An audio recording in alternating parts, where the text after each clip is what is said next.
Ibn Abbas റളിയല്ലാഹു അൻഹു പറയുകയാണ്, റമളാൻ കഴിഞ്ഞാൽ പിന്നെ സുന്നത്ത് നോമ്പുകളിൽ അള്ളാഹുവിൻ്റെ റസൂൽ മുഹറം മാസത്തിലെ നോമ്പിന് പ്രാധാന്യം കൊടുത്തതുപോലെ മറ്റൊരു നോമ്പിനും അള്ളാഹുവിൻ്റെ റസൂൽ പ്രാധാന്യം കൊടുത്തത് എനിക്ക് കാണാൻ സാധിച്ചിട്ടില്ല. അത്രയും നബി സല്ലല്ലാഹു അലൈഹി വസല്ലം അതിന് പ്രാധാന്യം നൽകിയിരുന്നു.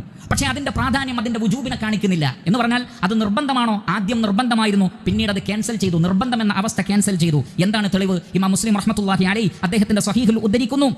മുആവിയ ഇബ്നു അബി സുഫിയാൻ റളിയല്ലാഹു തആല അൻഹു പറയുകയാണ്, സമിഅതു റസൂലല്ലാഹി സ്വല്ലല്ലാഹു അലൈഹി വസല്ലമ യഖൂലു ലിഹാദൽ യൗം, ആശൂറ ദിവസത്തെക്കുറിച്ച് അല്ലാഹുവിൻ്റെ റസൂൽ പറയുന്നത് ഞാൻ കേട്ടിട്ടുണ്ട്. എന്താണ് പറഞ്ഞത്? ഹാദാ യൗമു ആശൂറ വലം യക്തുബില്ലാഹു അലൈക്കും സിയാമ വഅന സായിമുൻ. ഇന്ന് ആശൂറ ദിവസമാണ്, അല്ലാഹു നിങ്ങൾക്ക് നോമ്പ് ഈ ദിവസം നിർബന്ധമാക്കിയിട്ടില്ല.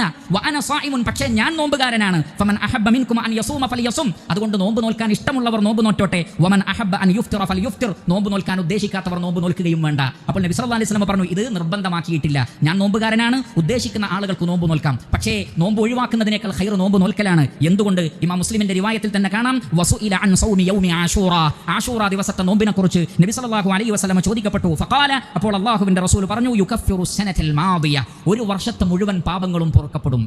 അഥവാ ഒരു വർഷം ചെയ്യുന്ന വൻ പാപങ്ങൾ തൗബയിലൂടെ മാത്രമേ പൊറുക്കപ്പെടുകയുള്ളൂ. വൻ പാപങ്ങളല്ലാത്ത മാനുഷികമായി സംഭവിക്കുന്ന ചെറിയ ചെറിയ തെറ്റുകുറ്റങ്ങൾക്കെല്ലാം പരിഹാരമാണ് ഒരു ദിവസത്തെ നോമ്പ്. അതുകൊണ്ട് തന്നെ മുഹറം മാസത്തിലെ ആ നോമ്പിലൂടെ ഒരു വർഷത്തെ ചെറിയ പാപങ്ങളെല്ലാം പൊറുക്കപ്പെടുമെന്ന് റസൂലുള്ളാഹി സ്വല്ലല്ലാഹു അലൈഹി വസല്ലം പഠിപ്പിച്ചിരിക്കുന്നു. അതോടൊപ്പം തന്നെ അവസാന കാലഘട്ടത്തിൽ റസൂലുള്ളാഹി സ്വല്ലല്ലാഹു അലൈഹി വസല്ലം ഒരു കാര്യം കൂടി പറഞ്ഞുപോയി. എന്താണത്? ഇമാം മുസ്ലിം റഹ്മത്തുള്ളാഹി അലൈഹി അദ്ദേഹത്തിന്റെ സ്വഹീഹിൽ ഉദ്ധരിക്കുന്നു. അബ്ദുല്ലാഹി ഇബ്നു അബ്ബാസ് റളിയല്ലാഹു തആല അൻഹു പറയുകയാണ്, റസൂലുള്ളാഹി സ്വല്ലല്ലാഹു അലൈഹി വസല്ലം ഹീന സാമ റസൂലുള്ളാഹി സ്വല്ലല്ലാഹു അലൈഹി വസല്ലം യൗമ ആശൂറ വഅമറ ബിസിയാമി ഖാലൂ യാ റസൂലല്ലാഹ് ഇന്നഹു യൗമുൻ തുഅദ്ദിമുഹുൽ യഹൂദു വന്നസാറ.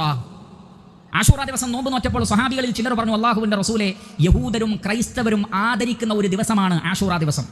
ഏത് വിഷയത്തിലും യഹൂദരിൽ നിന്ന് ക്രൈസ്തവരിൽ നിന്ന് വ്യത്യസ്തമായ രീതി സ്വീകരിക്കണം എന്ന് പറഞ്ഞ ആ ഒരു കാര്യത്തെ സംബന്ധിച്ച് സ്വഹാബത്തിന് അറിയാം. അതുകൊണ്ടാണ് അവർ പറഞ്ഞത്, യഹൂദന്മാരും ക്രിസ്ത്യാനികളും ആദരവ് നൽകുന്ന ഒരു ദിവസമാണല്ലോ നബിയെ അത്, അപ്പോൾ നാം എന്ത് ചെയ്യണം? അപ്പോൾ റസൂലുള്ളാഹി സ്വല്ലല്ലാഹു അലൈഹി വസല്ലമ പറഞ്ഞു, ഫഇദാ കാനൽ ആമുൽ മുഖ്ബിലു ഇൻഷാ അല്ലാഹ് സുന്നൽ യൗമ താസിഅ, ഇൻഷാ അല്ലാഹ് അടുത്ത വർഷം വന്നാൽ നമുക്ക് 9 കൂടി നോൽക്കാം. അവരിൽ നിന്ന് വ്യത്യസ്തരാകാൻ വേണ്ടി മുഹറം മാസത്തിലെ 9 കൂടി നോൽക്കാം എന്ന് റസൂലുള്ളാഹി സ്വല്ലല്ലാഹു അലൈഹി വസല്ലം പറഞ്ഞു. പക്ഷേ ഫലം യഅതിൽ ആമുൽ മുഖ്ബിൽ ഹത്താ തുവഫിയ റസൂലുള്ളാഹി സ്വല്ലല്ലാഹു അലൈഹി വസല്ലം, പക്ഷേ അടുത്ത വർഷം വരുന്നതിന് മുമ്പ് നബി സല്ലല്ലാഹു അലൈഹി വസല്ലം മരണപ്പെട്ടു പോയി. അതുകൊണ്ട് തന്നെ ഉലമാക്കൾ പ്രവാചകന്റെ പ്രവൃത്തിയെയും വാക്കിനെയും ജമഅ ചെയ്തുകൊണ്ട് പറഞ്ഞു, നബി സല്ലല്ലാഹു അലൈഹി വസല്ലം ജീവിതത്തിൽ നോറ്റത് ഏതാണ്? മുഹറം 10 തന്നെയാണ്. അതുകൊണ്ട് ആ ദിവസം നോൽക്കൽ സുന്നത്താണ്. അതേ സമയത്ത് റസൂലുള്ളാഹി പറഞ്ഞു, അടുത്ത വർഷം ഉണ്ടെങ്കിൽ ഞാൻ 9 നോൽക്കും. പക്ഷേ റസൂൽ നോറ്റിട്ടില്ല, പ്രവാചകൻ പറഞ്ഞിട്ടുണ്ട്. പ്രവാചകന്റെ വാക്കും സുന്നത്താണ്, പ്രവാചകന്റെ പ്രവൃത്തിയും സുന്നത്താണ്. അതുകൊണ്ട് ഖൗലിനെയും ഫിഅലിനെയും വാക്കിനെയും പ്രവൃത്തിയെയും ജമഅ ചെയ്തുകൊണ്ട് മുഹറം മാസത്തിലെ 9ഉം 10ഉം ദിവസങ്ങളിൽ നോമ്പ് നോൽക്കൽ ഏറെ ശ്രേഷ്ഠകരമാണ്.